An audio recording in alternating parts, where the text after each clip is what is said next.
abụ m onye ọcha mana anụrụ m na ụmụ nwoke Igbo maka esi etriti nwunye fa maka esi anụ nwanyị. M wee welu maka ya wee chọba onye Igbo. M wee chọgide wee chọta this guy.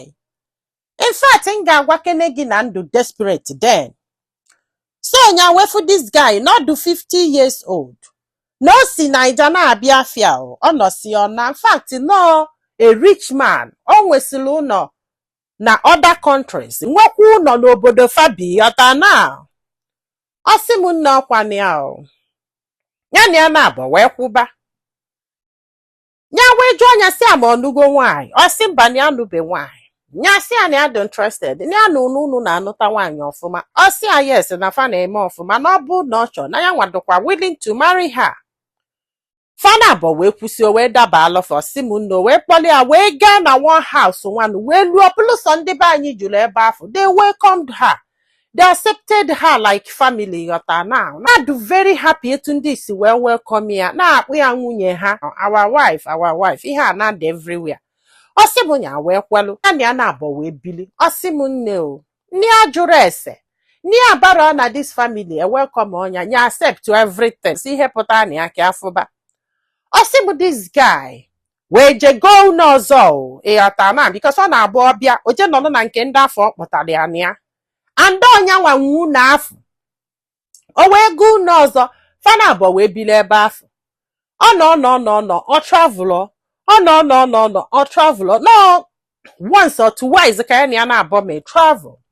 Ọ sị m nne o che n'ife elusiri 2 years etu ka ya si wee nọlụ na-asị ka faji ụlọọgwụ ka eje malife a ga-eme maka ịmụta nwa kwịọta na ofu nwa agbọghọbịa onye ọcha bulu afọ ime bịa sị na ọ dị etobalịa ime ya sị ya what ọ sị yes mana di eme travel ya wee sị na di ya nọrọ ọ bụ na ọ bata ga agwụ ya nke afọ na the next week another lady bukwela afọ ime bịakwa onye ọcha kwa o sikwa na di man tobalịa ime ya wee sị na di ya nọrọ na ọ bụ na ọ bata ka agwụ ya chai di wee jesie wee bata ka ọ batala ndị agwee kpọọ those two ladies maka na ya na-alafa nọmba ha o fana abụọ wee bịa maka na ya nyefe time so di wee gbalata wee fụ ha nya wee si ya na ndị na-abụọ bịalụ mgbe ị pụlụ si na gịnị melụ na ọ gị tụbalụfụ ime ma ọ bụ eziokwu.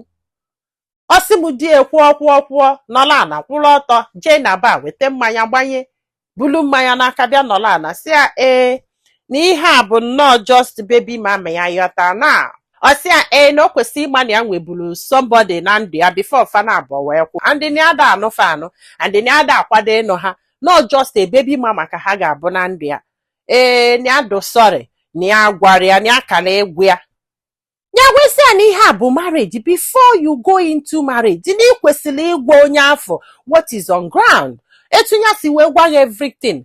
Ọ sị ya like you said na ịlikili ndị Igbo mana ị masịra their culture na fa nwee right ịnụ nwaanyị na-abụ ma nwaanyị ịtọ as much as you want as nwoke Igbo as chief. Ọ sị m nne ihe a kwụla ọtọ gwu ya ike ihe a kwụla ọtọ gwu ya ike nya sị ya ebe ịma na ị chọrọ ịnụ nwaanyị na-abịa ịtọ na ịkala egwu ya ọ yọbazi anya biko si ya biko nya gbaghala osikwa nke a ọ pụọ nke na ya do sorry. Ọ sị ọ sị m nne na obu gbawali nya wee kanselụzi iju n'ọgwụ jee malụ ma ya ga-atụli ya ime ma ọ ma ya ga-eme anything ma ọ ma ga-eme anything. Ọ sị m nne ike kwụla ọtọ gwu ya ọ na-ayị ya sị ya they are just baby mama nke nwa you understand you know what is baby mama. Ọ sị ya na ya ma ihe bụ baby mama na mgbe ụfọdụ na baby mama na-abụ n'uso okwu within the marriage ghọta now not now.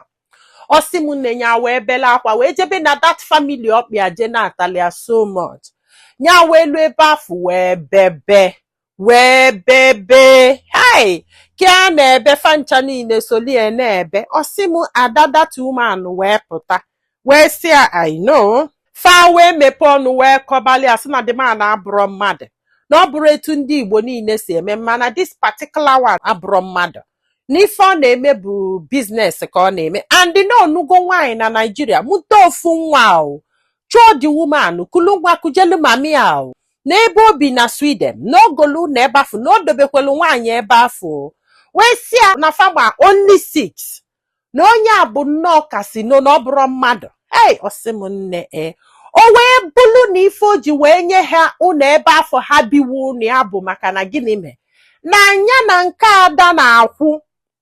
Nke ada wee notice etu o si ajọmpụ from egusi to ogbono to onubu nke nwa wee hapụ ya. Mana dị ụtọ na ọ na-abụ ojesie bịa ndị befe a na-ati afa na-esi nri na-enye efe ịmagolu ọya nọ 3 months they will take care of him. Ya wesị anyị anụsigo maka na ụlọ afọ ịghọtara na fabinia na a ga-eli eke enye eke like etu ọtụba nwaanyị na-abụ ime a na-ekwukwe maka ndị ọzọ and na ọ sị ala ya sị na ọnụbere nwaanyị wanyị na ọnụgo nwaanyị ifu na ọnya nwa gbasa the marriage na so na a ga-eledo ụlọ awesị na ọ ga-esetụlụ ya. Oh yes, emotional ihe nwa na ndị otie ọsị m kafa na abatụlụzi destiny. This guy wee sị ya na ọ bụrụ na fa gbasa na those people o die wee je na nke ya ga-achụpụ fa n'ụlọ ya chekwe na egwuregwu olu kafa gbasasị alụ n'ife anụzikwa na gịnị melụ na ọchụsịsịa ndị be anyị ndị afọ o dujelie na nke chụpụ ha n'ụlọ afọ ha bi ya. Ọsịbụ ndị na ndị be anyị na ụfọdụ n'afọ talụfa mmiri o nni aka nụsigo na achọrọzi si m nne ọ bụrụ na ya like kazida guy mgbe afụlụ ya maka eji o mana ya acceptụlụ ya duto na gịnị melụ ụdị love ya nwee maka ndị Igbo. Mana kịta all those things akọlụ bụ nonsense to her ịghọta na na-emuvugo on na adrozi interested. Mana ihe a na-achọ ịgwa anyị bụ na mgbe ụfọdụ na some of our men na-emebisi afa anyị nwa bụ ndị Igbo n'obodo oyibo in the name of marriage. In fact na ọ bụrụ that na iwu ejire this guy na o nwere ike ịnụ nwaanyị ọzọ ma ọ bụrụ na ya na ya na-aba agbasara n'ọkala ịdụbụ ụmụ nwaanyị na-abọ because na mgbe ihe anụnwa mesi n'ọka na-ejekweje n'afọ ha na-elikwe ha ibongi. In fact ka o kwụsịrị ha nsị a nne ya sị m nsị a listen na ndị be anyị dọkwa mma oh yes ndị be anyị na-eme ọfụma and that thing ịnụlụ bụ eziokwu kama na ịmagolu that na o nwere ka ịbata n'obodo ka everybody dị perfect even you're not perfect akwa ịghọta ebe na-eje even among you guys bụ ndị ọcha na most of them bụ nnọọ ezigbote aka na woli ịghọtara ebe na-eje. Oh yes, most of them na-alalụsị na street, most of them bụ asị kafa na asị akwa ịghọtara na n'isi na ide anụzi is okay that we have good ones. Oh yes, o wute m nọ too much ihe this guy mere. Daalụ ka ọ dị n'ụbọchị ọzọ.